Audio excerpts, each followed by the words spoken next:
Your third question addresses the issue of the immediate foreclosure crisis and strategies to address the broader problems of the lack of affordable housing, predatory lending, and limited resources for community economic development for underserved and disenfranchised communities. Owning a home has long been an important part of the American dream, and I want to help AAPIs realize that dream. But buying a home is not an easy process, and as we've seen recently, unregulated lenders often use complexity to profit at new homeowners' expense. In March of last year, with the housing crisis on the horizon, I called for expanding face-to-face mortgage counseling, eliminating unfair fine print rules that hurt homeowners, increasing access to safer federally backed loans. Recently, I announced my support for expanding Federal Housing Administration guarantees. That has the potential to help millions of families stay in their homes. I was the first of the presidential candidates to support a simple reform that could free up more funds to help state housing agencies and help families refinance, and that's included in the housing legislation that just passed the Senate. I also called for a voluntary interest rate freeze and a 90-day foreclosure timeout to give families time to get back on their feet. And finally, I called for a stimulus package that includes $30 billion in state and local grants to support community refinancing programs, anti-blight initiatives, and foreclosure counseling services. It is my goal to ensure that all Americans have access to affordable housing. And in many areas around the country, housing costs have far outgrown inflation, and the gap between wages and housing is widening. That pushes affordable housing beyond the reach of many working families. So I've proposed an agenda to put affordable housing within reach for low and middle-income Americans.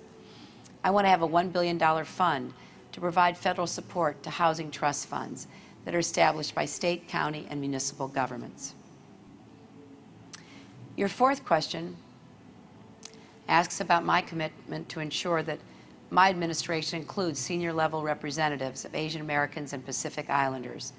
Throughout my career, I've always hired staff members that reflect the diversity of America. 20% of my campaign staff is made up of AAPIs who serve in high-level positions, including the director of all my policies, Neera Tanden. I'll have the same commitment to diversity in mind when I select the people to serve in my administration. My government, the White House, and all the departments and the courts will truly reflect America's diverse backgrounds and values.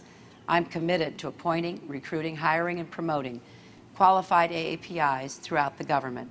Our nation cannot move forward unless we move forward together, and that means all the voices of all our people need to be heard. It's important to me to make sure that AAPIs have a strong voice and role in my administration. Your final question addresses the important issue of education. How do you ensure that data is readily available to accurately highlight and address the different educational needs of all AAPI communities? I know that individual ethnic groups within the AAPI community perform differently. Some Southeast Asian American students, for example, are not doing as well as we hope they would in our schools. So when it comes to measuring the success of our students, we can't take a one-size-fits-all approach. Every child learns differently. We must provide individual attention for every child. By measuring student achievement on an individual level, I believe we can work toward helping each student learn and succeed up to their potential. I'd like to thank all of you, APIAVote, for sponsoring this historic forum. There's so much at stake in this election. That's why we need to bring as many people to the table to participate, propose ideas, raise concerns. We face 2 wars abroad and an economic crisis here at home. We need a president ready to lead this country, ready to be commander-in-chief. If you give me that chance, I will be that president.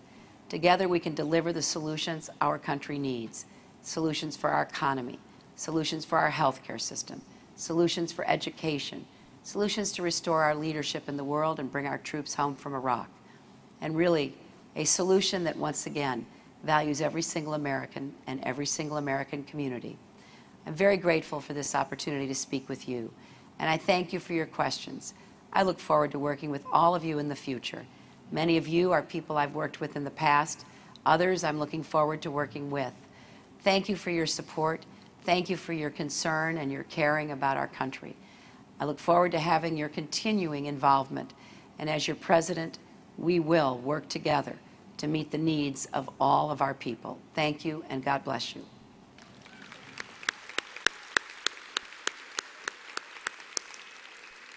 On behalf of the Hillary Rodham Clinton campaign, let me thank Chancellor Drake and UC Irvine and APIAVote for this opportunity to participate.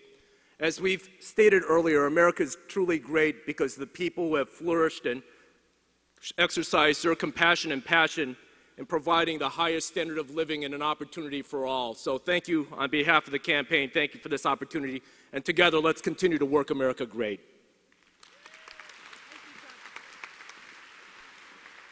Thank you very much, California State Controller John Chung.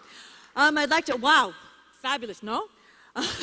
It's so exciting because there's so much electricity behind the stage. I wish you could see it all.